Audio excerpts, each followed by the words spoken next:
I used to think that cheating was something loud, something that happened in the middle of chaos, with lies, adrenaline, and guilt waiting right outside the door. But mine wasn't like that. It didn't come with fireworks or secrecy. It came quietly, like a shadow that slipped under the door one day and never left. I never planned it. I never even thought I could do something like that. For years, I believed I was safe inside my marriage, that the walls we built were made of trust and habit and routine.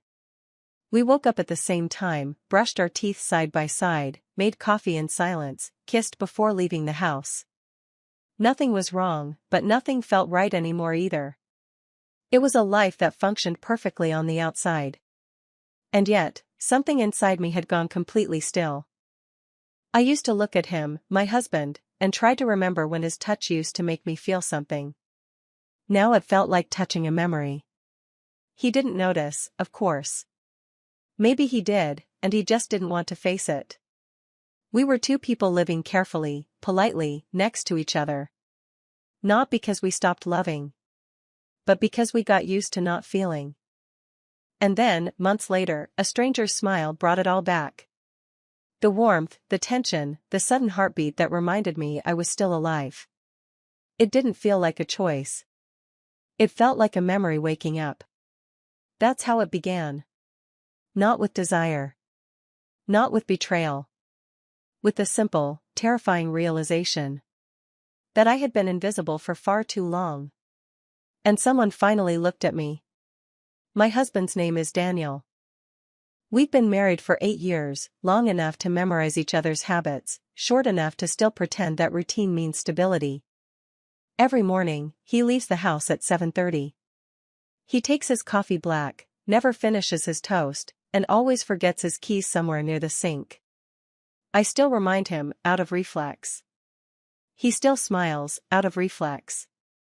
That's how our love feels now, a collection of small reflexes that used to mean something. He doesn't hurt me, doesn't yell, doesn't cheat. He just exists beside me.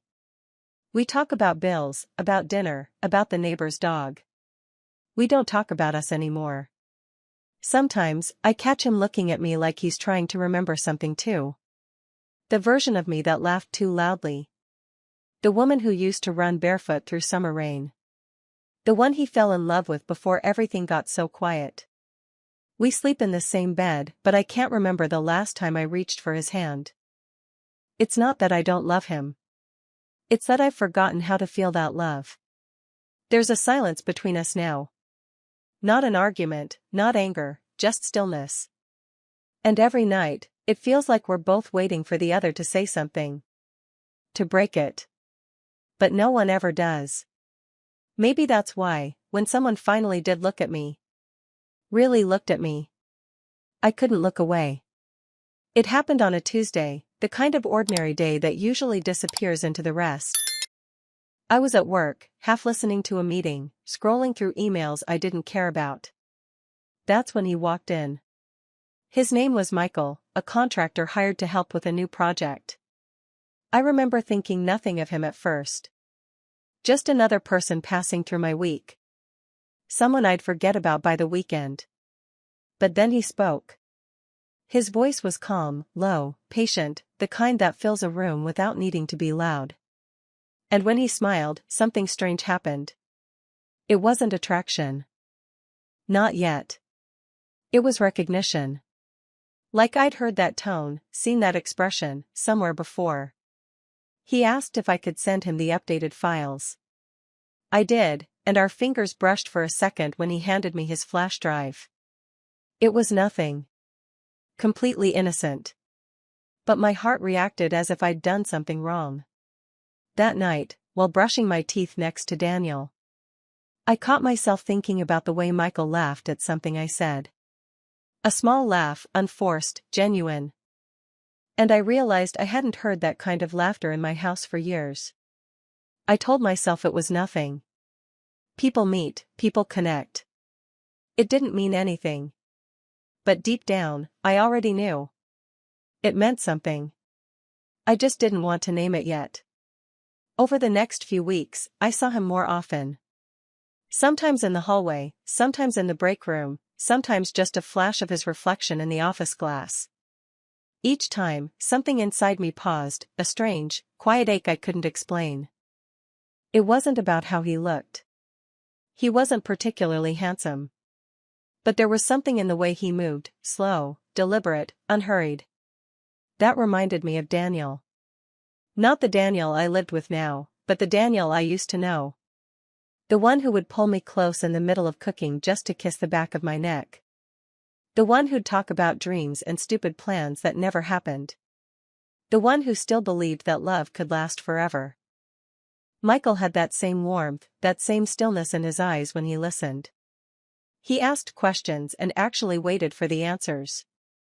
When I talked, he didn't interrupt, he smiled, nodded, tilted his head the same way Daniel used to when he cared about every word. It was uncanny. Like life had sent me a reflection from another time, wearing a different face. One afternoon, we stayed behind after everyone left the office. I was fixing a report, he was packing up his tools. Music played softly from someone's forgotten speaker. He hummed along, off-key, exactly like Daniel used to when we first moved in together. And it broke me. Because for a moment, I felt like I was back there. In our old apartment, barefoot on cold tiles, with a man who still looked at me like I was the best part of his day. I didn't say anything.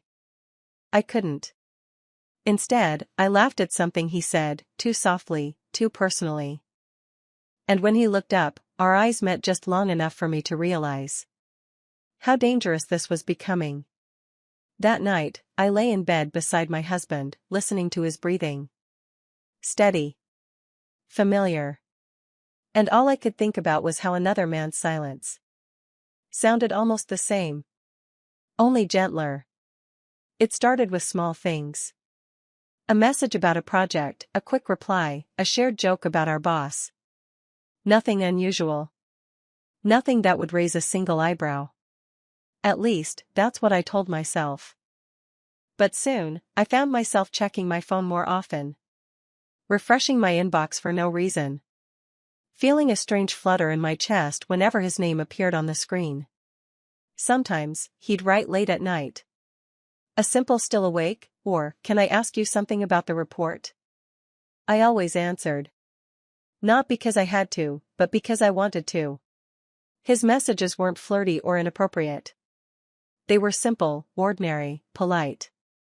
And yet they made me feel something I hadn't felt in years. Noticed. Daniel used to text me during the day, too. Random things, a photo of his lunch, a reminder to buy milk, a heart emoji for no reason. But now his messages were lists, receipts, questions. Did you pay the bill? Can you pick up the dry cleaning? Dinner at home or out? Functional. Efficient. Empty. Michael's words were different. They carried warmth, softness, a kind of lightness that made me feel like I existed again.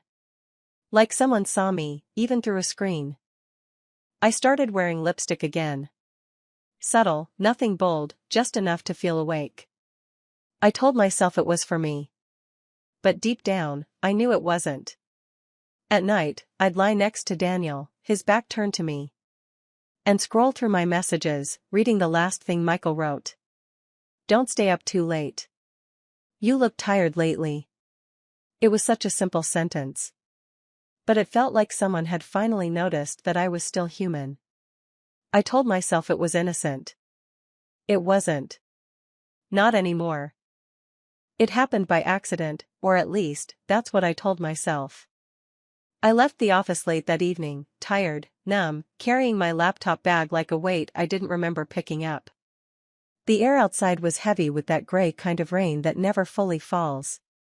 The kind that lingers in the sky, making everything smell like wet concrete and electricity. I stopped by the cafe across the street, the one I always passed but never entered. I wanted warmth, quiet, maybe 10 minutes alone before heading home to another silent dinner. And then I saw him. Michael was sitting by the window, his sleeves rolled up, phone in his hand. Half smiling at something he was reading. The light from the lamp above him made his eyes look softer. And for a second, just a second, I froze. I could have walked away. I should have. But he looked up and our eyes met, and it was already too late.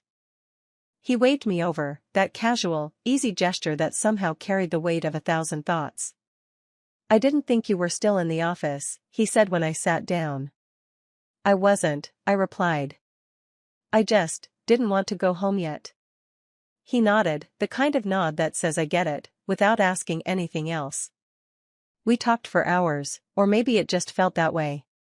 About work, life, music, things that didn't matter and things that suddenly did. He told me about his sister's wedding, about how he hates goodbyes. I told him about a trip Daniel and I once took. How we got lost and laughed for hours because the GPS sent us in circles. He smiled. You sound happy remembering it, he said. I looked down at my coffee. Yeah, I whispered. I used to be. There was no touch, no bold move. Just two people sharing a table, pretending not to notice the current running between them. But when I stood up to leave, he brushed a raindrop from my shoulder. A small, meaningless gesture that made my whole body still. Get home safe, he said quietly. And in that moment, I knew I was already in trouble. Because I didn't want to go home. Not yet. I kept telling myself I could stop anytime. That it was harmless, two people talking, nothing more. But the truth is, I didn't want to stop. Because every conversation with him felt like oxygen after years of breathing through glass. We started meeting more often. Sometimes it was for coffee, sometimes just to walk to our cars at the same time. It never looked suspicious. But inside, I was unraveling, quietly, invisibly. Each time he looked at me, I felt something loosen in my chest. Like a knot I hadn't even realized was there. At work, I found excuses to stay longer, to pass by his desk. To ask about details I already knew the answer to. I'd catch myself watching him. The way he rubbed the bridge of his nose when he was thinking. The way he rolled his sleeves when he was focused. The way his mouth curved slightly before he smiled. Tiny, ordinary things. Things no one else would ever notice. But I did. Because they weren't just his. They used to belong to us. He reminded me of who my husband used to be. The way he listened, the way he made space for me in silence. It wasn't even about wanting Michael. It was about wanting that version of Daniel again. Wanting to remember what it felt like to be loved without effort. At night, I'd lie awake replaying our conversations in my head. Sometimes, I'd imagine what he was doing. If he was thinking of me too, and I hated myself for wondering. I wasn't naive. I knew where this road led. I'd seen it in other people's stories. How something innocent becomes something you can never undo. But every time I told myself this has to stop, he'd do something small. A message at midnight saying I couldn't sleep either. A quiet smile across the office. And I'd fall right back into it. It wasn't about passion, or lust, or even loneliness. It was about warmth. And when you've lived an emotional winter long enough, even a spark feels like fire. I didn't know it then. But I was already standing at the edge. And part of me was ready to jump. It happened so quietly that, for a moment, I wasn't even sure it was real. There was no music, no sudden confession, no pull of gravity like in movies. Just two people sitting too close. And a silence that started to sound like permission. We'd stayed late again. The office was nearly empty. Only the soft hum of computers and the faint buzz of a dying fluorescent light above us. I was showing him something on my laptop. Leaning in, explaining a chart that didn't matter. And then I stopped talking. He was looking at me. Not with hunger, not with intent. But with that same kind of sadness I carried inside me. The kind that says, I know what it feels like to be unseen. I should have moved away. I should have stood up, said goodnight. Closed my laptop and gone home to the man who had promised me forever. But instead, I stayed still. Too still. He reached out, slowly, as if asking permission without words. and tucked a strand of hair behind my ear. His hand lingered there. Warm, steady, real. And for the first time in years, I didn't feel like I was disappearing. The kiss wasn't wild or desperate. It was soft, hesitant, careful. Like both of us were afraid of breaking something fragile.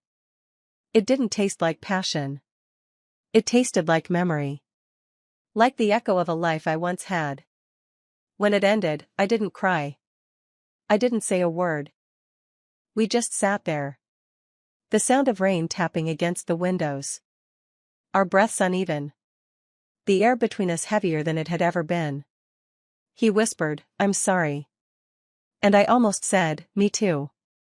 But I didn't. Because deep down, I wasn't sorry. Not yet. That night, sleep never came. I lay in bed next to Daniel, staring at the ceiling. Listening to the slow rhythm of his breathing. Steady, calm, almost mechanical. He slept like a man with no ghosts. And I envied him for it. I turned my face toward the window. The rain was still falling, tracing faint silver lines on the glass. The same rain that had been whispering outside the office hours earlier. It felt like the world was rinsing itself clean. While I lay there, unable to wash off the feeling of his lips. It wasn't guilt that kept me awake. It was something far more dangerous. Aliveness. For the first time in years, I felt my pulse in my fingertips. I noticed the air moving through my lungs. The warmth of the blanket against my skin. The space between each breath. Everything felt sharp, bright, unbearable. Like life had suddenly turned its volume back up. I kept telling myself it meant nothing. That people make mistakes, that one kiss doesn't define a marriage. That tomorrow I'd go to work, pretend nothing happened. And the world would quietly rearrange itself back into order.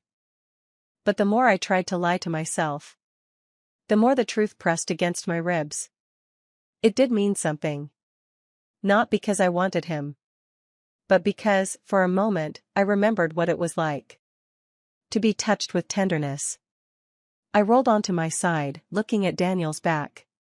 He was turned away, as always. His arm resting where I used to fit my body into his. There was a time when I would reach out. Lay my hand on his shoulder. And he'd instinctively take my fingers into his. Now, even that gesture felt foreign. Like something that belonged to another couple. In another lifetime. I thought about waking him. About whispering, "Do you still see me? Do you still know who I am?" But I didn't. Because I already knew the answer. At dawn, the rain stopped. Light crept into the room, soft and gray. Daniel stirred, stretched, reached for his phone. And in that moment, I realized how easily the world keeps turning. Even when your heart has quietly broken. So I smiled. Got up. Made coffee. And pretended nothing had changed. But everything had. Everything. The next morning, I made a decision. I was going to end it, whatever it was. Erase the messages, avoid the hallways where he might be. Bury the memory under all the ordinary things that make up a normal life. People do that, don't they? They clean their mistakes with distance and silence. At work, I avoided his eyes. I spoke to him only when I had to, kept my tone professional. My sentences clipped and polite. He noticed immediately, I could feel it. His voice softened when he said my name. I did something wrong, didn't I?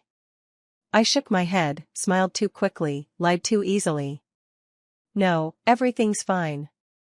But everything wasn't fine. Every moment without him felt louder. The office seemed emptier. As if the air itself missed the way he used to fill it. I caught myself listening for his footsteps in the corridor. For his quiet laugh during lunch breaks. And every time I didn't hear it, my chest tightened with a pain I couldn't name. I told myself this was what healing looked like. Loneliness disguised as discipline. But healing isn't supposed to feel like suffocation. At home, Daniel noticed my silence. He asked if work was stressful. I said yes, half a truth is easier to tell. He offered to make tea. And when he handed me the cup, our fingers brushed. It was such a small thing, a gesture that used to mean I'm here. Now it just reminded me how far apart we drifted. That night, I deleted every message from Michael. Watched each one vanish from the screen. A digital cleansing of something that refused to die inside me. I sat there in the dark afterward, staring at my empty inbox, feeling neither pure nor forgiven. Just hollow. Ending it didn't feel like doing the right thing. It felt like losing the only piece of warmth I'd found in years. I thought cutting him out would bring me peace. Instead, it left a silence even heavier than before.